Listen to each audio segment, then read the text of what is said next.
Hello everyone. तो चलिए start करते हैं आज का पार्ट। और आज जिस चीज़ की बात कर रहा हूँ ये है समन्वय यानी कोऑर्डिनेशन। ये प्रबंधन यानी जो आपका फर्स्ट चैप्टर है उसका अब लास्ट पार्ट होगा, इसी में मैं निपटा दूंगा इसको। तो समन्वय जो होता है, मैं थोड़ा सा बड़ा कर देता हूँ, जूम कर देता हूँ। तो देखो, समन्वय का मतलब होता है कोऑर्डिनेशन। अब ये वर्ड ऐसा है कि हमें पता है, बचपन से देखते हुए आए हैं, सुनते हुए आए हैं कि आपस में तालमेल बिठाना। तो जब हम आपस में तालमेल बिठाते हैं अलग अलग पार्ट का, जैसे एक डांस ग्रुप है, डांस ग्रुप के जो अलग अलग लोग होते हैं वो जब सिंक में होते हैं, जब कोऑर्डिनेट करते हैं, तो उनका डांस परफॉर्मेंस अच्छा होता है। तो यही होता है समन्वय। ठीक है, तालमेल बिठाना।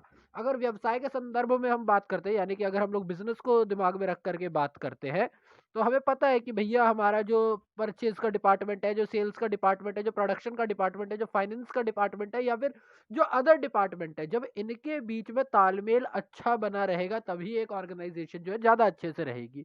इसीलिए समन्वय बहुत जरूरी हो जाता है एक मैनेजमेंट के लिए। हमने अभी पढ़ा था पिछले वीडियो में कि प्रबंधन के यानी मैनेजमेंट के 3 स्तर होते हैं: top level, mid level, low level. यानी कि उच्च स्तरीय, मध्य स्तरीय और निम्न स्तरीय। इन तीनों स्तरों को अगर आप देख देते हो तो ये तीनों स्तर मिलकर के क्या बनाते हैं? एक ग्रुप बनाते हैं। और जैसे ही ग्रुप आएगा, तो मैंने क्या कहा कि ग्रुप के अंदर आपको किस चीज की जरूरत होती है? आपको समन्वय की जरूरत होती है। इसीलिए मैनेजमेंट में भी आपको हमेशा ही समन्वय की जरूरत होती है। और इसीलिए समन्वय को प्रबंध का सार भी कहा जाता है, यानी that coordination is the summary, कह सकते हो, ऑफ मैनेजमेंट। ठीक है, coordination is the summary of management.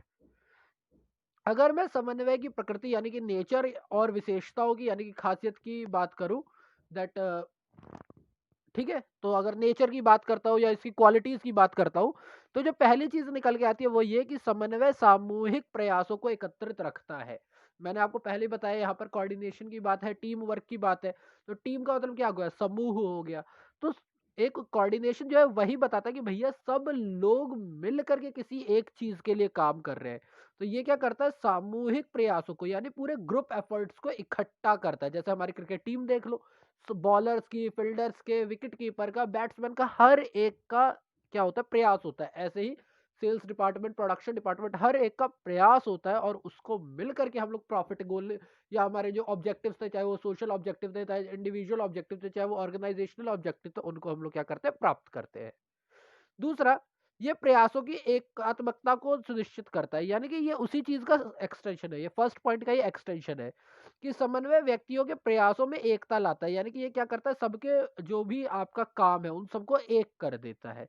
ये कोऑर्डिनेट करके क्या कर देता है? उसे कंबाइन कर देता है और एक बना देता है। नेक्स्ट, अगर मैं क्वालिटी की बात करता हूँ, तो जो हमारी नेक्स्ट क्वालिटी है, यह एक सतत प्रक्रिया है। सतत मतलब कंटिन्यू। तो यस, एक जो कोऑर्डिनेशन होता है वो हमेशा चलता रहता है। कोऑर्डिनेशन पूरे काम के बीच में कहीं पर भी टूटा तो काम बेकार हो जाएगा। नेक्स्ट, सभी प्रबंधकों का उत्तरदायित्व है एक ऑर्गेनाइजेशन में, चाहे वो टॉप लेवल हो, मिड लेवल हो, लो लेवल हो, यानी उच्च स्तरीय, मध्य स्तरीय, निम्न स्तरीय, कोई से भी प्रबंधक हो, हर एक का उत्तरदायित्व होता है कि वो समन्वय बिठा करके रखे, वो कोऑर्डिनेशन बिठा करके रखे।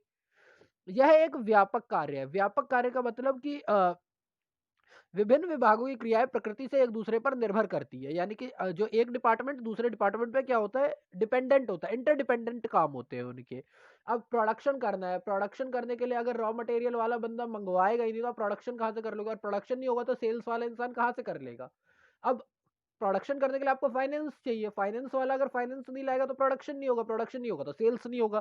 तो सारे डिपार्टमेंट क्या होते हैं? इंटरडिपेंडेंट होते हैं, एक दूसरे के साथ क्या होते हैं? डिपेंडेंट होते हैं। इसीलिए ये एक व्यापक कार्य है और हर लेवल पर इसकी जरूरत पड़ती है। लास्ट जो इसका पॉइंट है वो ये है कि यह एक ऐच्छिक कार्य है।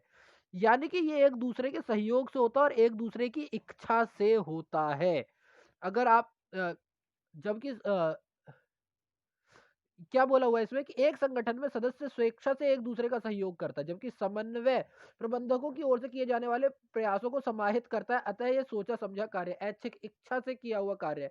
आप कभी भी कोऑर्डिनेशन विदाउट अनकॉन्शियसली बिठा ही नहीं सकते हैं लोगों के बीच में। आपको कॉन्शियसली, आपको होशो आवाज में, इच्छा के साथ लोगों के बीच में क्या करना पड़ेगा? समन्वय बिठाना पड़ेगा। लास्ट जो हमारा यही है कि ये प्रबंधन का सार है। तो इसके भी 5 ही कार्य है जो हमने पहले पढ़े हुए हैं। कि पहला क्या था? प्लानिंग, देन हमारा ऑर्गेनाइजिंग, देन हमारा रिक्रूटमेंट, देन उसके बाद हमारा डायरेक्शन एंड हमारा कंट्रोलिंग, जिसको यहाँ पर दे रखा है, इन्होंने आगे पीछे कर दिया है, नियोजन, संगठन, नियुक्तिकरण, निर्देशन और नियंत्रण। ठीक है, ये समन्वय जो है वो प्रबंध का सारा, जो मैं बार बार बोल रहा हूँ, it's a summary of management. ये मैनेजमेंट की क्या है, समरी है। तो प्रबंधन कोई अन्य कार्य नहीं है, बल्कि ये प्रबंध का अर्थ अन्य सभी कार्यों को का एक मुख्य हिस्सा है। एक प्रबंध के अन्य सभी कार्यों का एक मुख्य हिस्सा क्या हो जाता है, समन्वय। यानी कि जब भी आप काम करते हैं, एक प्रबंधक मैनेजमेंट करता है, तो उसके लिए बहुत जरूरी है कि जब वो काम कर रहा है तो साथ साथ वो सब में कोऑर्डिनेशन भी बिठाता हुआ चल रहा है। ऐसा नहीं है कि वो सबको ऑर्डर दे करके आ जाएगा और सोचेगा बाद में ये लोग कोऑर्डिनेट करें। नहीं नहीं नहीं नहीं, आपको मैनेजमेंट करते वक्त ही सब में कोऑर्डिनेशन बिठाना पड़ेगा। ये बात बोली हुई है इस पॉइंट के साथ। अब जैसे कि यहाँ पर बताया हुआ है, हम करते हैं, पांचों पॉइंट को यहाँ पढ़ लेते हैं। जैसे कि क्या बोला हुआ है, नियोजन के लिए बोला हुआ है। जब आप प्लान करते हो तो आप दिमाग में रखते हो ना कि हाँ भैया मेरे को ये काम करना है, फिर इसके बाद ये काम होगा, फिर इसके बाद तो आप सीरीज बना रहे हो और साथ साथ कोऑर्डिनेट भी कर रहे हो। तो प्लानिंग करते वक्त आप सारी विभागों को ध्यान में रखते हो, सभी डिपार्टमेंट को ध्यान में रखते हो। जब आप संगठन करते हो, जब आप लोगों को सोचते हो कि अब इनको मेरे को पावर डिस्ट्रीब्यूशन करनी है, इनको कुछ अधिकार देने, उनके उत्तरदायित्व देने हैं, तो अब भी हम सबके पीछे क्या करते हैं, कोऑर्डिनेशन बिठाने का काम करते हैं कि अच्छा इसको ये अधिकार दिया जाएगा तो इसके साथ ये दूसरे इंसान के साथ इस तरीके से मिलके काम करेगा, और इनका ये उत्तरदायित्व है तो ये हमारे साथ मिलके काम करेंगे। नेक्स्ट, नियुक्तिकरण। जब आप लोगों को नौकरी पर रखते हो तो ऐसा तो नहीं किसी एक ही डिपार्टमेंट के लिए पहले भर्ती कर लोगे, आप सभी डिपार्टमेंट के सभी पदों के लिए नियुक्ति करते हो। ठीक है, ताकि ऐसा तो नहीं है कि आपने सिर्फ प्रोडक्शन प्रोडक्शन में एंट्री कर ली और सेल्स में एंट्री नहीं कर रहे हो, आपको हर जगह एंट्री करनी पड़ेगी। निर्देशन, जितने भी सुपरवाइजर है, आपके फोरमैन है, जितने भी लीडरशिप वाले हैं, उनमें भी आपको क्या करना पड़ेगा, नेतृत्व दिखाना पड़ेगा, तभी आपका काम बनेगा। और लास्ट, नियंत्रण।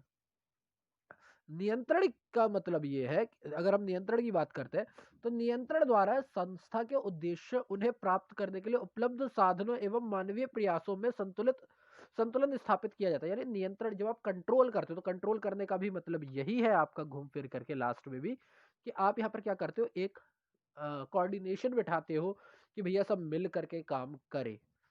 सेम चीज है, कोऑर्डिनेशन इंपॉर्टेंट है। ठीक है, अब समन्वय की आवश्यकता क्यों होती है, संगठन का आकार।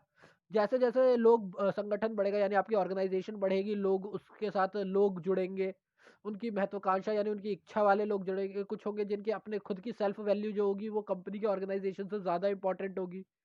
तो व्यक्तिगत उद्देश्यों को संगठन के उद्देश्यों से जोड़ा जा सके, इसलिए भी समन्वय की जरूरत होती है कि एक इंसान अपने प्रेफरेंस से, खुद को प्रेफरेंस देने से पहले ऑर्गेनाइजेशन को प्रेफरेंस दे, ये भी क्या है, हमारा समन्वय है।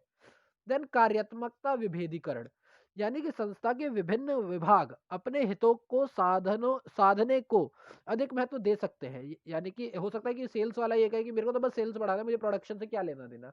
प्रोडक्शन वाला ये कहे मुझे सिर्फ प्रोडक्शन बढ़ाना है, उससे मुझे सेल्स वाले से क्या लेना देना। नहीं, ये जो कार्यात्मक विभेदीकरण होता है, हर एक बंदा अपने डिपार्टमेंट के लिए, जैसा स्कूलों में होता है कि साइंस वाला टीचर कह रहा होता है मैथ्स क्या पढ़ते रहो, तो साइंस इंपॉर्टेंट है। एसएसटी वाले काफी बोल देते हैं कि भैया सबसे इंपॉर्टेंट एसएसटी है। तो हर एक अपने सब्जेक्ट को क्या दे सकता है, महत्व दे सकता है। इसीलिए कोऑर्डिनेशन बहुत जरूरी है। लास्ट आता है आपका विशिष्टीकरण। विशिष्टीकरण यानी स्पेशलाइजेशन। ये विशिष्टीकरण श्रेष्ठता की भावना को जन्म देता है, यानी कि अगर आप किसी चीज में स्पेशलाइज्ड है तो लोग आपको श्रेष्ठ मानेंगे। इसलिए यह संभव है कि ये अपने विभाग की क्रियाओं पर हो अधिक बल दिया जाए, यानी कि जिस चीज में वो स्पेशल है, वो स्पेशलिटी है, वो उसी चीज पे क्या करे, फोकस करे। इसलिए भी बहुत जरूरी है कि हम कोऑर्डिनेशन बिठा के रहे। ठीक, सभी स्तरों पर होती है, तो किस तरीके से होती है, उच्च स्तर पे संगठनात्मक उद्देश्य यानी ऑर्गेनाइजेशनल गोल की प्राप्ति के लिए, मध्य स्तर पर विभागों के बीच स्तर यानी कि डिपार्टमेंट के बीच हम लोग कोऑर्डिनेशन बिठाते हैं, और निम्न स्तर पर हम योजनाओं का और जो भी हमारी प्लानिंग होती है उसका कोऑर्डिनेशन बिठाते हैं। तो this was your totally first chapter. मैंने आपके साथ फर्स्ट चैप्टर पूरा डिस्कस कर लिया। आई होप आप लोगों को समझ में आ गया होगा और हेल्प भी मिलेगी आपको। और प्लीज़ अगर वीडियो अच्छा लगता है तो लाइक करें, शेयर करें, सब्सक्राइब करें एंड बताएं लोगों को। और मुझे भी अच्छा लगेगा, मैं भी और आगे करूँगा इसके ऊपर वर्क। और जल्दी मैं रिटर्न होता हूँ दूसरी वीडियो के साथ, दूसरे चैप्टर के वीडियो के साथ। So thank you for your time.